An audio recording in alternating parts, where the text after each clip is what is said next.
প্রকৃতির একদিনের তাণ্ডবে কার্যত থমকে গেছে বন্দরনগরী চট্টগ্রাম।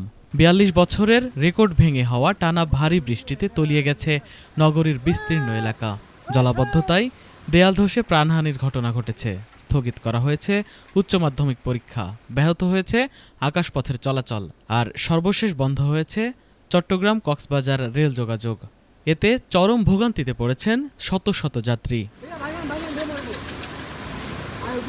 জলাবদ্ধতায় রেললাইন ক্ষতিগ্রস্ত হওয়ায় চট্টগ্রাম থেকে কক্সবাজারগামী পর্যটক এক্সপ্রেসের পর কক্সবাজার এক্সপ্রেসের যাত্রাও বাতিল করেছে কর্তৃপক্ষ। পরিস্থিতি পরিদর্শনে ক্ষতিগ্রস্ত রেললাইন পরিদর্শন করেছেন রেলমন্ত্রী।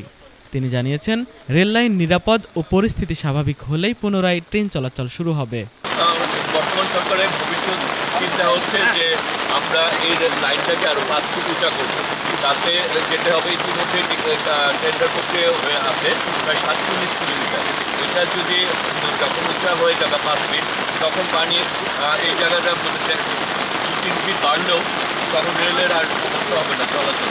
আমাদের সরকার ভবিষ্যৎ পরিকল্পনা হচ্ছে এটাকে 47 ফিটে এটাকে আরও উচ্চতা বাড়িয়ে 5 ফিট, তবে তখন বৃষ্টিপাত হলো এটা। তবে আজকের যে গত 2 দিন যাবত যে বৃষ্টিপাত হচ্ছে এটা আসলে মানে রেকর্ড সংখ্যক বৃষ্টিপাত, যেটা অনেকে বলে যে গত 45 বছরেও এত বৃষ্টিপাত নিয়ে হয়নি।